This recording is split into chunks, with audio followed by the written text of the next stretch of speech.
Alors, la crise sanitaire qui a explosé en Chine il y a une dizaine de jours est une des crises sanitaires les plus graves qu'a connue la Chine ces dernières années. Et effectivement, ça a entraîné de nombreuses démissions, licenciements, limogeages au niveau politique. Les premiers licenciements qui ont eu lieu concernent la région du Hebei, où l'usine en question qui a distribué plutôt le lait contaminé par la mélamine était située, à Zhejiang dans le Hebei, donc province frontalière de Pékin. La présidente de l'usine a été limogée, elle a quitté son poste de PDG, mais également toutes ses fonctions de notable au sein de la ville et de la région. Et en cascade, le maire de Zhejiang a également démissionné, le secrétaire général du Parti communiste local également. Au total, 5-6 dignitaires ont été limogés et cette crise a dépassé le niveau provincial pour arriver au niveau central.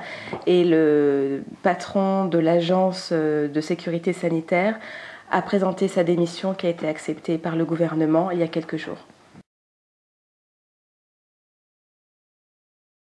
Alors le gouvernement chinois prend enfin en compte l'opinion nationale chinoise. C'est assez récent, en fait ça date de la suite de la crise du SRAS en 2003, où à l'époque le gouvernement avait essayé d'étouffer l'affaire, de ne vraiment pas jouer la transparence. Et on voit que depuis quelques années, c'est un vrai renversement de stratégie. Ça s'est vu de façon flagrante au moment du séisme du Sichuan, où tous les dignitaires, tous les membres du gouvernement, y compris le président et le Premier ministre, se sont rendus sur place dès le jour même pour le Premier ministre Wen Jiabao, et le président Hu est allé quelques jours plus tard, sont allés voir les orphelins, les victimes. Et là, dans la crise qui préoccupe la Chine actuellement, c'est la même chose. Le Premier ministre Wen Jiabao va au chevet des enfants malades dans les hôpitaux, se rend dans les supermarchés pour constater que les produits incriminés ont bien été retirés des rayons, et parallèlement lance une grande campagne de communication.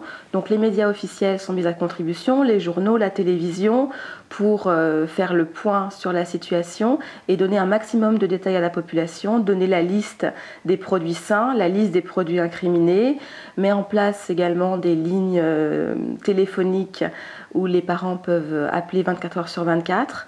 Voilà, toute une campagne d'alerte et de communication a été mise en place.